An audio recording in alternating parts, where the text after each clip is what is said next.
போட்டுட்டு வர்றாங்க, அப்படியே யூஸ் பண்ணிக்கோங்க. ஆ என்றால் பசு, சா அப்படின்னா இறந்து போ, ஈ என்றால் கொடு. ஈக்கு வந்து நான் இன்னைக்கு ஒரு ஷார்ட்கட் சொல்லி கொடுத்தேன். என்னங்க சொல்லி கொடுத்தேன்? யாராவது பாத்தீங்களா அந்த ஷார்ட்கட் வீடியோவை? அந்த கதை மாதிரி உங்களுக்கு அப்படியே சொல்லி கொடுத்துருப்பேன். அப்படியே அந்த கதை வந்து மைண்ட்ல அப்படியே நிற்கும் உங்களுக்கு. ஷார்ட்கட் சூப்பரா இருந்துச்சுங்களா? ரொம்ப நன்றிங்க.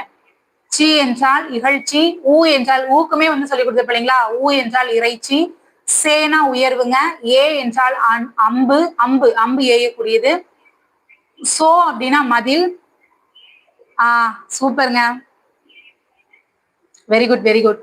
அந்த கதை தாங்க நான் வந்து இந்த கையிலே வந்து உங்களுக்கு வரைஞ்சு கொடுத்துருப்பேன் இல்லைங்களா? அந்த டிராயிங்லாம் வந்து வரைஞ்சு, இந்த குகை இருக்குது, அந்த குளம் இருக்கு, அந்த குளத்துக்குள்ள தாமரை இதழ்ல வந்துட்டு ஒரு வண்டு, ஒரு பூச்சி வண்டு என்னங்க பண்ணுது, தேன் குடிக்குது, அது வந்து தேனின்னு சொல்லுவாங்க. அந்த குளத்துக்குள்ள வந்துட்டு ஒரு கொக்கு நிக்குது, எல்லாமே சொல்லியிருப்பேன். அந்த யாரு அந்த குகை பக்கத்துல என்னங்க இருந்துச்சு, பாம்பும் பாம்பும் நிறைய இருந்துச்சுன்னு சொல்லியிருப்பேன். சோ எல்லாமே நீட்டா அதுக்குள்ள கவர் ஆயிருங்க. அது போக அந்த திருமகள் நாமகள்ங்கிறவங்க 2 பேரும் வந்து சகோதரிகள். அவங்க என்னங்க பண்ணுவாங்க, பார்வதி தேவி கடவுளுக்கு வந்துட்டு பூஜை பண்ணுவாங்க. அந்த பார்வதி தேவி கிட்ட எப்பவுமே ஒரு சிறு பறவை வந்துட்டு ஒண்ணு உட்கார்ந்துட்டு இருக்கும்.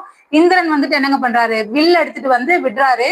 விட்டு அந்த பறவையை எனக்கு, அதாவது எனக்கு வரம் கொடுன்னு சொல்லிட்டு கேட்பாரு. வரம் வந்துட்டு பார்வதி தேவி கொடுக்க மறுத்துருவாங்க.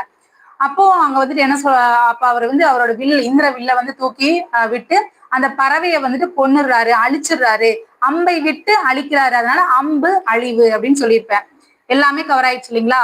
அந்த கதை இருந்துச்சுன்னா பக்காவா உங்களுக்கு மைண்ட்ல இருக்கும். நான் இப்ப சொல்றதை விட நீங்க அந்த ஷார்ட்கட்டை பாருங்க. அந்த நான் வரைஞ்சிருக்கக்கூடிய அந்த